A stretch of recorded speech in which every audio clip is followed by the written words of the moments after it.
Welcome back. We are moving into part 3 of the multiple choice questions for chapter 2 units and measurements. Let's move to question number 41.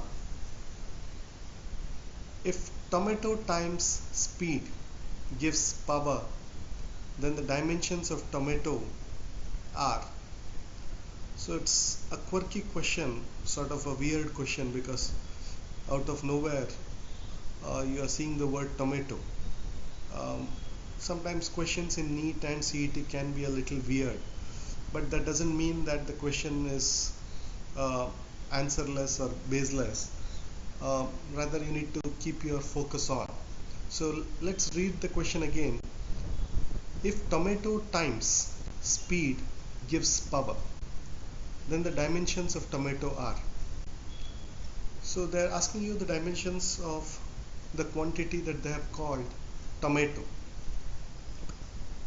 So the first thing to do is write down the relationship between tomato, speed and power, which is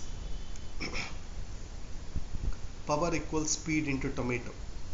We keep tomato to one side, the left hand side, and the relationship becomes power by speed.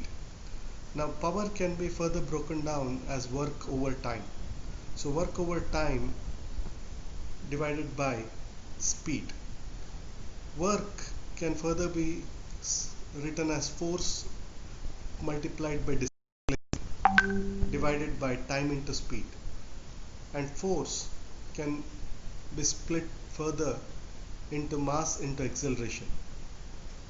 So mass into acceleration into displacement divided by time into speed. Now you're in a position to apply the dimensions of each of these individual quantities. So we put the appropriate values. Mass is m, acceleration is lt to the power of minus 2, displacement is length divided by time, which is t, and speed is lt to the power minus 1. Once you simplify that, you're left with ml t to the power minus 2, which is option number B. Question 42. Let the unit of mass be 10 to the power 5 kg, unit of time be 10 to the power 3 seconds, and unit of force be 10 to the 4 power of 4 newtons. What is the unit of length? So 4 options have been given. So again you start with the relationship between force, mass and length and time. So let's start with the known relationship, which is force equals mass into acceleration. So I can rewrite the right hand side as mass into length into time to the power of minus 2. Now I substitute the units for each of the values. So on the left hand side, force becomes 10 to the power of 4. On the right hand side, mass takes the unit 10 to the power of 5. Length I keep it as it is because I need to find out the unit of length, and time unit becomes 10 to the power of 3 whole to the power of time, which is minus 2. I take length to one side and the remaining quantities to the right hand side, so I'm left with 10 to the power of 4 divided by 10 to the power of 5 into 3 into 2 is 6, so 10 to the power of minus 6. When I bring everything to the numerator and simplify based on the law of exponents, I get the final value of 10 to the power of 5, which is the unit of length. So option A happens to be the right answer. Question 43. A regular cube has total surface area S in meter square equal to its volume V in meter cube. What is its volume in centimeter cube? So this more like a riddle wherein the fact given is that the total surface area is equal to volume. So that should enable us to find the edge of the cube. So let's take the edge of the cube as A, in which case we start with total surface area equals volume, which is given in the question. So surface area is given by 6 sides multiplied by the surface area of one of the sides, which is A square, which should be equal to the volume, which is length into breadth into height. So cube is a special case of the cuboid, so A cube. So simplifying this, we get A equals 6 meters. But they've asked volume in centimeter cube, so let's immediately convert the edge into centimeters, which is 600 centimeters. So volume is A cube, so 600 cube, which gives us 216, which is the cube of 6, and the remaining digits translates into 10 to the power of 6 centimeter cube. So the answer is not option A, as you might end up concluding if you are in a hurry, but it's actually option number D. So be careful with such questions wherein they give you an answer which you might end up concluding as the right answer because you have arrived at 6 at an intermediate step. But what you should remember is that they have asked it the volume in centimeter cube, not in meter cube. So you should be very, very clear as to what the final answer is. Question 44. Earth has a radius of 6,400 kilometers. A hill has a height of 405 meters. The orders of magnitude of these respectively in meters are. So for this you need to know the concept of orders of magnitude. So orders of magnitude are basically the powers of 10 when you convert the numbers into a single unit and then represent it in standard form. So here Earth's radius 6,400 kilometers when converted to meters comes to be about 64 lakh meters, which is 6.4 into 10 to the power of 6 meters. So order of magnitude becomes 10 to the power of 6. Height of the hill when expressed in standard format is 4.05 into 10 to the power of 2 meters. So order of magnitude is 10 to the power of 2. Therefore, the right choice is option A, 10 to the power 6, 10 to the power 2. These are the orders of magnitude of the objects given in the question. Question 45. Error in measurement of radius of a sphere is 2.2%. What is the error in measurement of its volume? So again we go back to the formula for the volume of a sphere, which is 4 by 3 pi r cube. Now error in volume will be 3 times the error in radius, because the rule says that whenever you have exponential values in the formula, the exponent is multiplied, or the power is multiplied with the error of the quantity. So it's 3 times the error in radius. So 3 into 2.2%, which is the error in measurement of radius, gives us 6.6%. So the option D is the right answer. Question 46.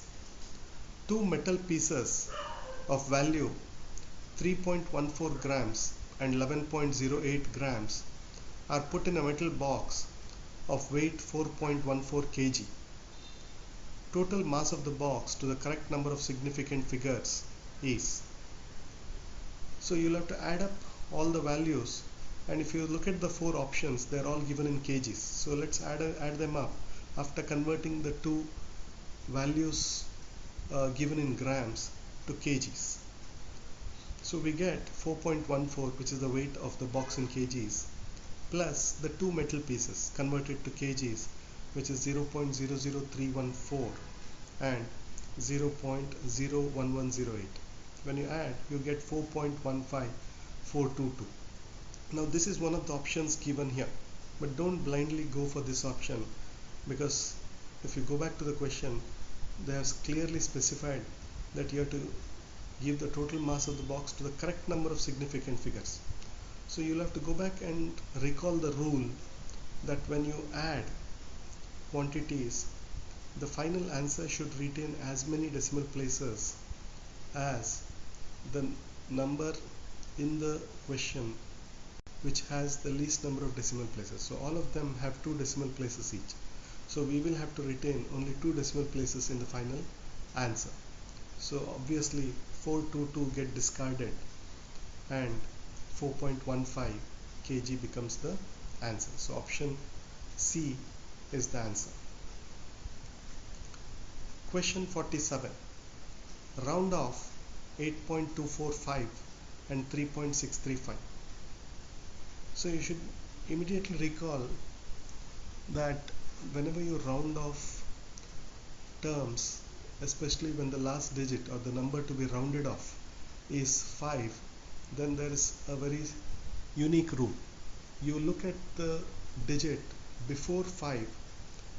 If this digit is even, then you retain it as it is. If this digit is odd, then you add 1 to it. So in the case of 8.245, since 4 is even, which is the digit before 5, we retain it as it is. So this number when rounded off becomes 8.24. But this number here has the digit 3, which is odd. So we increase it by 1. So it becomes 3.64. So the correct answer is option A. Question 48. Change in unit of quantity. A increases the number of significant digits in the quantity. B does not affect the number of significant digits in the quantity. C decreases the number of significant digits in the quantity. D may increase or decrease the number of significant digits in the quantity depending on other parameters. So here there's mentioning that there's a change in the unit of a quantity. So when there's a change in the unit of quantity, it should be evident that there's absolutely no change in the number of significant digits in the quantity. Whether I express temperature in Celsius or centigrade, there's no impact on the number of significant digits. In the same way, even if I express force as newtons or in the form of kg meters per second square, the impact on significant digits is not there. Therefore, option B is the right answer. Question 49. Siemens is a unit of conductance, resistance, resistivity, inductance. So here, if you do not know the direct answer, an option is to eliminate at least the known ones. So resistance is ohms, resistivity is ohm meter, right? And Siemens now is either a unit of conductance or inductance. So your number of choices is reduced in which to make a calculated guess. But if you know the answer, it's pretty straightforward. Siemens is a unit of conductance. Question 50. Ampere hour is a unit of quantity of electricity, power, strength of current, energy. So one way to approach this question is to convert or rederive the formula from the unit. So ampere hour, it's simply, if you convert it back to its quantities, it is current into time. So I into T, and I can be rewritten as number of charges over time, so Q by T. So T and T cancel and you're left with Q, which is the amount of charges. Now the closest choice you have among the 4 options is quantity of electricity. So quantity of charges is direct relationship to quantity of electricity. So option A is the answer. Question 51. The SI unit of radioactivity is Curie, Roentgen, Rutherford, Becquerel. So this is something that you'll study later on in second PU or class 12th. Becquerel happens to be the SI unit of radioactivity. A more convenient unit or a more practical unit is the Curie, which is a multiple of Becquerel. Roentgen and Rutherford are definitely not the right answers here.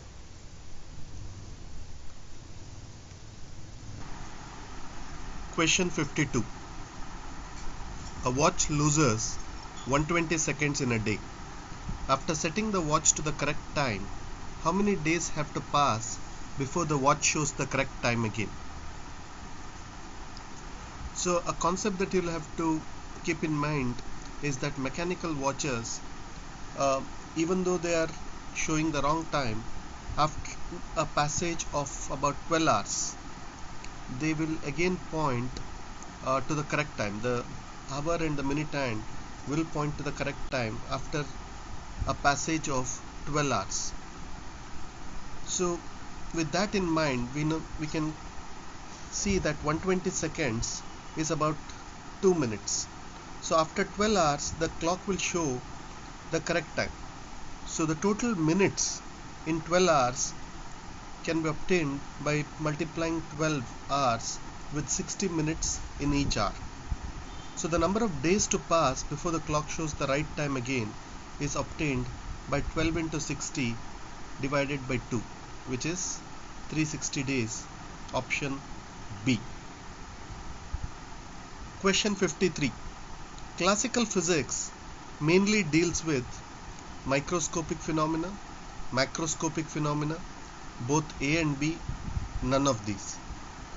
So classical physics is the name given to the branch of physics that was started because of observation of everyday things around us. So obviously it is macroscopic phenomena, and the concept of microscopic physics, or what we call as subatomic physics, is a branch of physics that has more recent origins. So the answer is option B, macroscopic phenomena. Question 54. Maxwell is known for the unification of magnetism and optics, electricity and optics, magnetism and electricity, or magnetism, electricity and optics. So James Clerk Maxwell is a scientist who worked extensively on electricity and the field of magnetism, and he is known for the unification of these two fields. So the answer is option C, magnetism and electricity. Question 55. The magnitude of any physical quantity depends on the type of measurement, does not depend on the type of measurement, is larger in SI units than CGS units, is directly proportional to the fundamental units of length, mass and time. So the magnitude of any physical quantity, let's look at options A and B, which are similar in nature. So the magnitude of any physical quantity need not depend on the type of measurement, whether you measure the length of an object using a tape or you measure it using a ruler scale. The amount of measurement, or the magnitude, what we call it, should be the same. So obviously out of A and B, B looks to be correct, but let's try and eliminate option C and D too. It says the magnitude is larger in SI units than CGS units. This again is a wrong statement, because it may be larger, it may be smaller, depending on what we have fixed as the unit.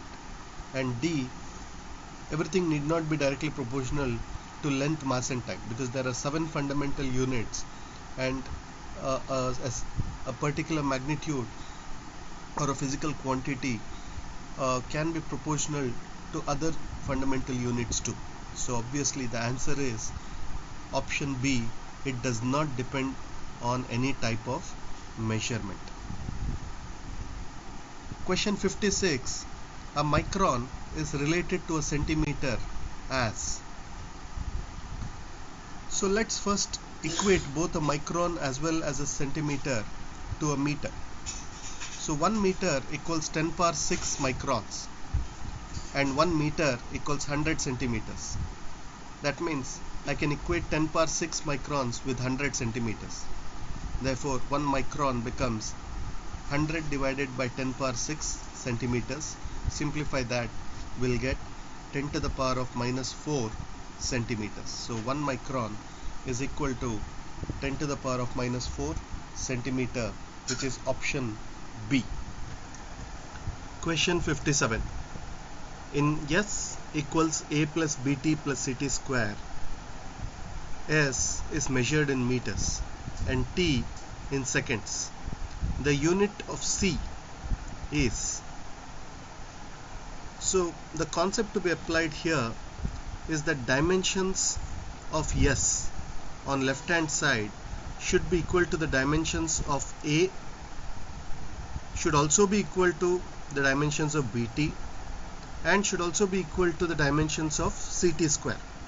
So let's equate the dimensions of S with the dimensions of CT square. So dimension of S, which is measured in meters, will be length, which will be equal to C I retain as it is, and T square is capital T square. So C equals LT to the power minus 2, which when I change to units becomes meters per second squared. Question 58. Mach number is equal to 1 when velocity of the object is equal to velocity of light, velocity of sound, 1 kilometer per second, 15 kilometers per second. So Mach speeds are usually associated with the speeds at which planes and jet planes typically fly. So if Mach number 1 is to be applied, then we say that the jet is flying at the speed of sound. If it's Mach 2, then it's flying at twice the speed of sound, right? And some of the most advanced fighter jets in the world fly at close to Mach 6 and Mach 7, which is 6 to 7 times the speed of sound. So Mach is basically based on the velocity of sound. So the option is B. Question 59. The most suitable unit to measure the radius of nucleus of an atom is Fermi, angstrom, micron, nanometer. So we are not talking of the atom here, but it is the radius of the nucleus within the atom. So atoms are typically measured in angstroms. So we'll have to go for a unit that's smaller than an angstrom. So obviously it is Fermi, which is 10 to the power of minus 15 meters. Question 60. Volt per meter is a unit of potential, electric field intensity, work, force. So volt we know is a unit of potential. So obviously option A is not the answer. Volt per meter is a measure of how this potential changes with every passing meter. So that obviously is a unit of electric field intensity. So the option is B. So that completes another 20 questions from the chapter of units and measurements.